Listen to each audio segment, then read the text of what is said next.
Hello student, welcome back to my channel physics with fun. देखिए, जैसे पिछली video में हमने इलेक्ट्रिक चार्ज की प्रॉपर्टी बताई थी, उस प्रॉपर्टी में हमारी एक प्रॉपर्टी अभी रह गई थी जिसका नाम है क्वांटाइजेशन ऑफ चार्ज। तो देखिए, हम वहीं से स्टार्ट करते हैं। Quantization of charge. Quantization of charge, quantization of charge क्या है?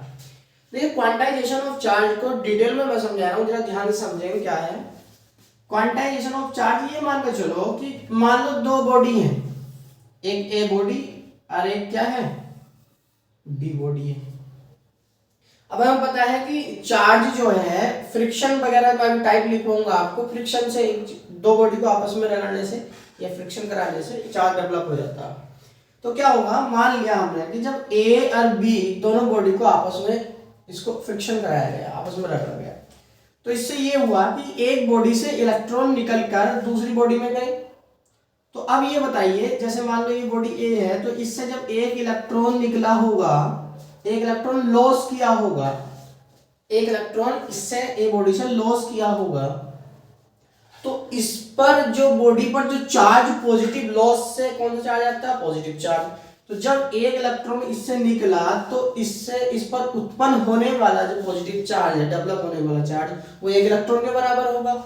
और कितना होगा वो पॉजिटिव वाला चार्ज, स्मॉल ई। तो यहाँ पे जो चार्ज डेवलप हुआ, एक इलेक्ट्रॉन के निकलने से प्लस का 1 ई चार्ज डेवलप हुआ।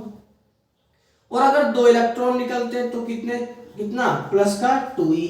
और अगर तीन इलेक्ट्रॉन निकलते तो प्लस का 3e। और अगर चार इलेक्ट्रॉन निकलते तो प्लस का 4e। क्लियर है? अब देखिए, अगर हम कहने लगे कि n इलेक्ट्रॉन अगर निकलते तो q बराबर कितना आएगा, प्लस का ne। कितना? q बराबर प्लस का ne।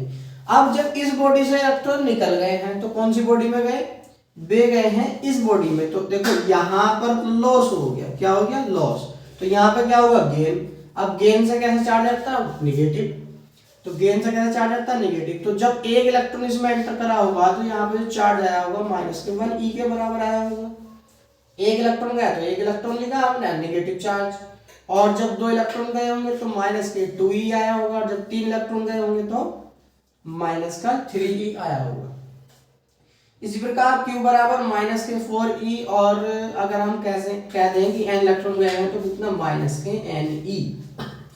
तो देखो यहां से एक फॉर्मूला डेवलप हुआ। क्या फॉर्मूला डेवलप हुआ, वो है Q इक्वल टू प्लस और माइनस ne। n क्या है, इलेक्ट्रॉनों की संख्या, इलेक्ट्रॉनों की नंबर, 1 2 3 4 5 अप टू n। तो यहाँ पे 1 2 3 4, देखो प्लस कब लगेगा, जब लॉस या पॉजिटिव चार्ज आएगा। माइनस कब लगेगा, जब गेन ऑफ इलेक्ट्रॉन होगा या नेगेटिव चार्ज आएगा। क्लियर है? तो ये जो फॉर्मूला डिनोट होता है, ये शो करता है क्वांटाइजेशन ऑफ चार्ज। अब क्वांटाइजेशन ऑफ चार्ज का मतलब यहाँ पे क्या है, देखो कहने का मतलब ये है कि किसी भी बॉडी पर जो चार्ज आया है, चाहे इस बॉडी पर चार्ज पॉजिटिव वाला या इस बॉडी पर चार्ज नेगेटिव वाला, वो होल नंबर की फॉर्म में आया है। जैसे e का होल मल्टीपल, पूर्ण गुणज। जैसे e का मल्टीपल 1, ये पूरा नंबर है। e का मल्टीपल 2, ये भी पूरा नंबर है। e का मल्टीपल 3, ये भी पूरा नंबर है। e का मल्टीपल 4, ये भी पूरा नंबर है। यहाँ भी e का मल्टीपल -1 पूरा नंबर है। e की मल्टीप्लाई में -2, ये भी पूरा नंबर है। तो देखो जितने भी हमने चार्ज यहाँ पे देखे हैं, ये सारे e के होल मल्टीपल हैं। ये कैसे डेवलप हुए, क्योंकि ट्रांसफर, इलेक्ट्रॉन जो ट्रांसफर हुआ, चाहे लॉस हुआ चाहे गेन हुआ, तो 1 2 3 4 5 इस टाइप से हुआ। ऐसा तो नहीं हुआ कि 1.5 इलेक्ट्रॉन ट्रांसफर हो गया, कि यहाँ से 1.5 इलेक्ट्रॉन निकला, इसमें 1.5 इलेक्ट्रॉन एंटर कर गया, 2.5 इलेक्ट्रॉन निकला, 2.5 इलेक्ट्रॉन इसमें एंटर कर दिया, 3.5 गया, 3 मतलब होल नंबर में, पॉइंट वगैरह में, फ्रैक्शन में कोई वैल्यू ऐसी है नहीं। तो इसी प्रॉपर्टी को बोलते हैं हम क्वांटाइजेशन ऑफ चार्ज। तो डेफिनेशन क्वांटाइजेशन ऑफ चार्ज की ये आ गई है हमारी, a body gets the electric charge in in the form of whole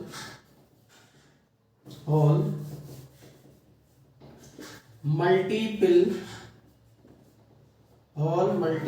of small e, that is of, इसमें लिख देंगे हम क्या,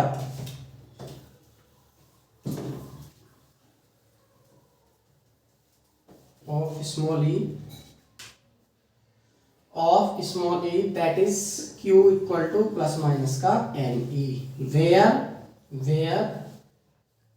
n equal to 1 2 3 4 up to infinity, whole number होना चाहिए, क्या होना चाहिए, होल नंबर। तो ये होगी क्वांटाइजेशन ऑफ इलेक्ट्रिक चार्ज। चलिए देखते हैं फिर आगे इसके बाद नेक्स्ट प्रॉपर्टी,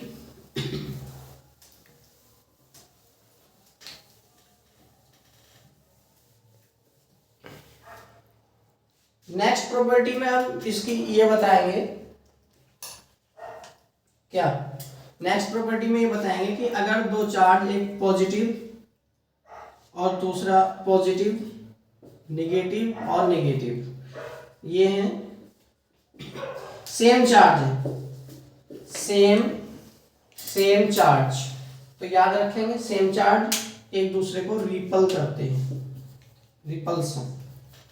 यहाँ पे रिपल्सन का मतलब है एक दूसरे को दूर भगा देते हैं, एक दूसरे को दूर। पॉजिटिव चार्ज के पास नहीं आएगा, नेगेटिव चार्ज के पास नहीं आएगा। फिर दूसरा ये है कि अगर माइनस का क्यू चार्ज, पॉजिटिव चार्ज और पॉजिटिव चार्ज, नेगेटिव चार्ज, इन दोनों में अट्रैक्शन हो जाएगा,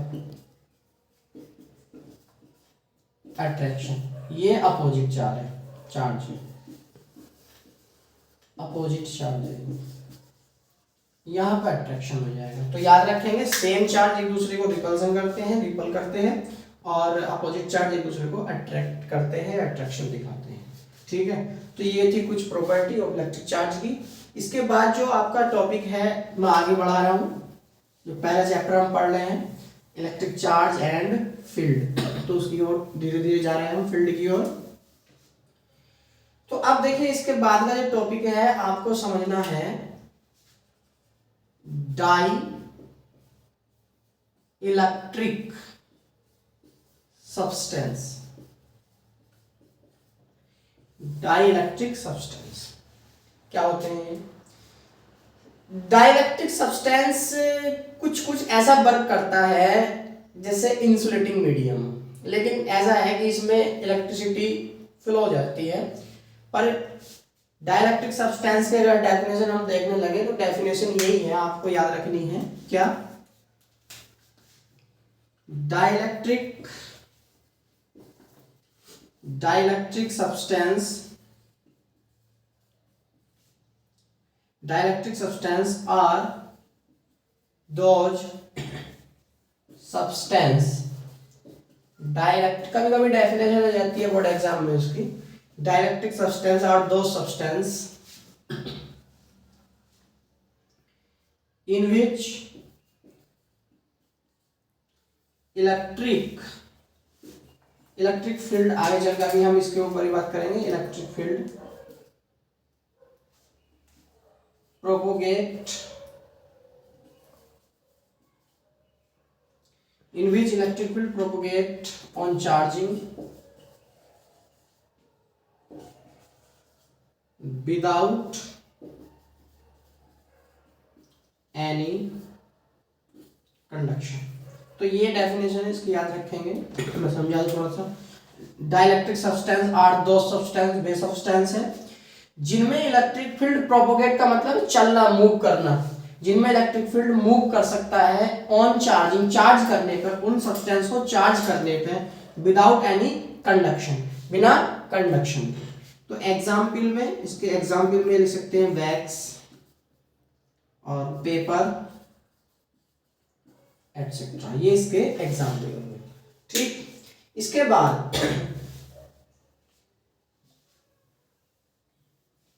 बाद अब लिखेंगे आप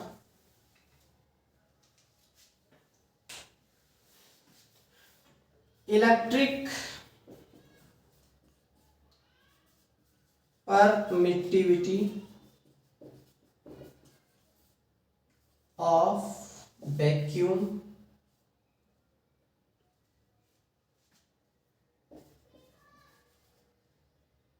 and medium. Electric permittivity of vacuum and medium. तो देखिएगा जब मीडियम वैक्यूम एयर हो गया या कोई मेटल का मीडियम हो गया या वाटर का मीडियम हो गया, उनमें कुछ एक इलेक्ट्रिसिटी या डाइलेक्ट्रिक कांस्टेंट की कुछ वैल्यू होती है जिसको क्या बोलते हैं हम, इलेक्ट्रिक परमिटिविटी। थोड़ा सा आगे चल के आपको समझ में आ ही जाएगा, छोटा टॉपिक नहीं है, बस बताना है आपको कि क्या होता है। तो याद रखो इलेक्ट्रिक परमिटिविटी ऑफ वैक्यूम को हम डिनोट करते हैं एप्सिलॉन नॉट से। किससे? इनकी जरूरत है बस, ज्यादा कोई बड़ा काम नहीं है, इनकी जरूरत है बस। और मीडियम की जो इलेक्ट्रिक परमिटिविटी होती है वो होती है एप्सिलॉन एम या एप्सिलॉन, केवल एप्सिलॉन। अगर वैक्यूम की बतानी है तो एप्सिलॉन नॉट और मीडियम की बतानी है तो एप्सिलॉन। क्लियर है? इसकी वैल्यू भी कैलकुलेट करेंगे अभी हम नेक्स्ट टॉपिक में, इसी में। तो देखिए ये था इलेक्ट्रिक परमिटिविटी ऑफ वैक्यूम, ये हो गया, और इलेक्ट्रिक परमिटिविटी ऑफ मीडियम हो गया एप्सिलॉन। क्लियर है? अब इसके बाद है रिलेटिव इलेक्ट्रिक परमिटिविटी और dielectric constant. Dielectric constant. तो अब जो डाइलेक्ट्रिक सब्सटेंस अभी मैंने समझाए हैं उसकी स्ट्रेंथ की मेजरमेंट करने के लिए यहाँ पर डाइलेक्ट्रिक कांस्टेंट या रिलेटिव इलेक्ट्रिक परमिटिविटी की वैल्यू पता होनी चाहिए। मतलब कोई डाइलेक्ट्रिक सब्सटेंस कितना अच्छा है वो डिपेंड करता है किस पे? डाइलेक्ट्रिक कांस्टेंट पे। क्लियर? तो देखिए ध्यान से सुनिए इसकी डेफिनेशन, हालांकि इतने बोर्ड एग्जाम में कभी नहीं आई है पर टॉपिक है इसलिए मैं लिखवा रहा हूं। क्या है डेफिनेशन इसकी? The ratio of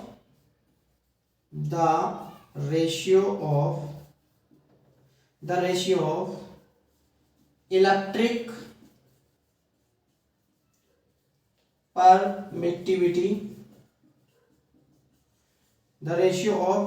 permittivity of medium and electric permittivity of free space का मतलब है आपका वैक्यूम,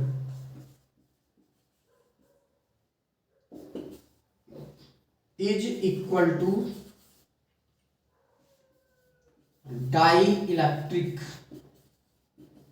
कांस्टेंट और रिलेटिव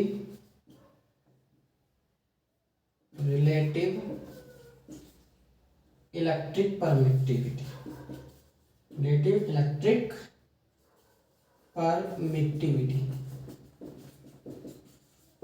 मतलब ये किस किस का रेशियो है? एक तो the ratio of electric permittivity of medium यानी ये वाला, इसका किसके साथ है? Electric permittivity of free space यानी वैक्यूम एप्सिलॉन नॉट के साथ। और इसको हम डिनोट कर देते हैं इलेक्ट्रिक परमिटिविटी रिलेटिव वाली, तो जो कि हम रिलेटिव समझ रहे हैं ना। तो रेशियो ऑफ मीडियम में इलेक्ट्रिक परमिटिविटी, वैक्यूम में इलेक्ट्रिक परमिटिविटी का रेशियो होते हैं रिलेटिव परमिटिविटी। इसी को बोलते हैं डाइलेक्ट्रिक कांस्टेंट के।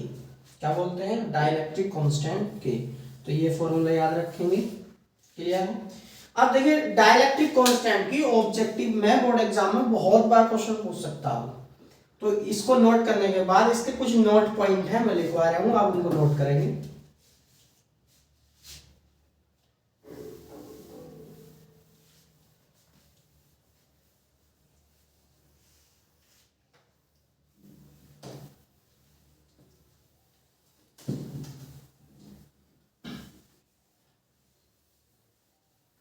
नोट पॉइंट क्या है?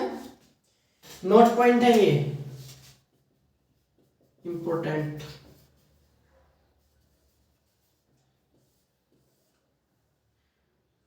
के की वैल्यू 1 होगी, के की वैल्यू 1 होगी फॉर वैक्यूम या एयर। याद रखना, के की वैल्यू 1 होती है वैक्यूम या एयर के लिए, ठीक। और एनटीपी पे इसी की वैल्यू हो जाती है 1.003। याद रखना, ये एनटीपी पे वैल्यू 1 से बढ़कर कितनी आती है? 1.003। क्लियर? के की वैल्यू इनफाइनाइट होती है। यो एग्जाम में आया 2022 के एग्जाम में, क्वेश्चन में बताऊंगा अभी क्या था। के की वैल्यू इनफाइनाइट होती है for metal, for metal, metal के लिए के की वैल्यू इनफाइनाइट होती है मेटल के लिए। मेटल लाइक एजी सिल्वर हो गया, एयू सोडियम वगैरह, ये इन मेटल के लिए के की वैल्यू इनफाइनाइट होती है। बाकी इसके बाद है के की वैल्यू अदर सब्सटेंस के लिए 1 से बड़ी होगी और इनफाइनाइट से छोटी होगी। अदर सब्सटेंस के लिए, और बुक्स में एक क्वेश्चन मिल जाएगा आपको देखने को ऑब्जेक्टिव में कि के की वैल्यू 6 होती है जनरली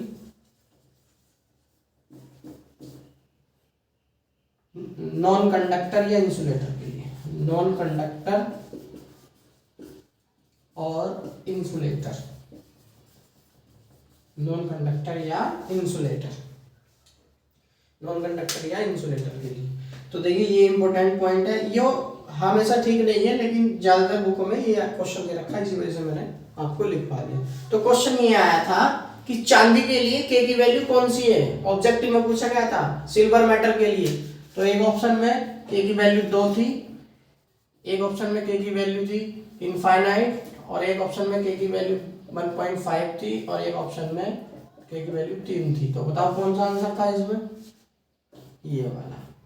चांदी क्या होती है, सिल्वर क्या होती है, मेटल, और मेटल के लिए हमने पढ़ रखा के की वैल्यू इनफाइनाइट।